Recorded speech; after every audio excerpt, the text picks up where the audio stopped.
The Nvidia Shield Pro is by far the most powerful Android-based streaming box as of today.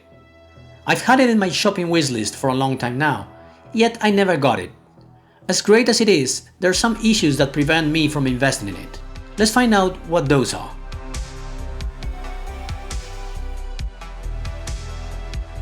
So, as everyone knows, having your entertainment center or home theater setup can take a little while of fiddling until you're entirely happy about it. So the idea of redoing those setups frequently is not very appealing. I could get the Shield now and probably enjoy it a lot, but I will already be suffering a few shortcomings that will only get worse in the future, and that's my only reason not to use it. Let me explain what I mean regarding shortcomings. This is the biggest one for me. The AV1 Codec is well known for its great quality, especially for higher definitions. At higher res, it looks better with the same bitrate, or you can lower your bitrate and keep the old quality. Some people still think HEVC looks better, but that might only be true for lower resolutions. In fact, AV1 seems to have a 30% better compression ratio compared to HEVC, and as you go up in resolutions, the difference gets even bigger. So even if you can't see a substantial difference in the image, the file size is smaller for AV1, which is a huge deal for streaming. On the Shield, the AV1 is not supported. Most people disregard this as a thing just affecting YouTube HDR, but that was only true a couple of years ago. The codec is being more and more adopted by different apps. Right now, it also affects Moonlight streaming. If your client is able to use AV1, the Sunshine Moonlight duo will take advantage of it. And not just that, but GeForce Now is also using it currently, and it's a matter of time until many streaming services, not just for gaming but also for video, make it their default. But as I said, it's not just what I might miss in the future. For my use case, it's a thing right now.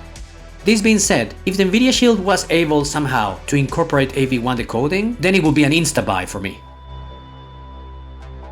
I joined a few Nvidia Shield user groups a few months ago, and in this time I've noticed quite a few people flagging refresh problems now and then that enforce reboots. Some people reported overheating in the long run that has required a thermal paste change, which makes sense since the Shield can potentially run a bit hot. I firmly believe this is a minority, and it doesn't affect most users, but nonetheless it is a thing.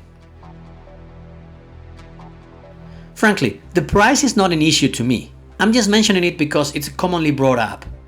I know some people say the pricing hasn't gone down that much for a 5-year-old device, but personally, I do think the Shield is still a bargain at nearly $200. It's the other stuff that annoys me, but not the price. It's true though that it has Wi-Fi 5, not 6. And while right now this is not an issue, and my Google streamer also has a Wi-Fi 5, it might obviously be easier to fork $100 than $200 in the future. Yes, the Shield still gets updates, but it's mostly maintenance updates and not a big thing. It's still using Android 11 versus 14 for something like the Google TV streamer that I use. And some people will come and say that I don't need Android 14 and that the Shield 11 is perfectly valid for an entertainment center. But you know what? I already own a gaming handheld stuck to Android 11, and I've been suffering a situation with a bunch of apps working on my phone and not on my handheld because of the Android version. And as time goes by, again, this will only become more of an issue, not less. Okay, so there you go. Again, I'm not bashing the Nvidia Shield Pro. It's by far the most powerful streaming box right now. I'm just explaining the reasons I'm not convinced about getting it. Feel free to let me know your opinion. I hope you found this interesting. If you did, feel free to click like and subscribe, but even if you don't, thanks for watching and enjoy your gaming in a relaxed setting.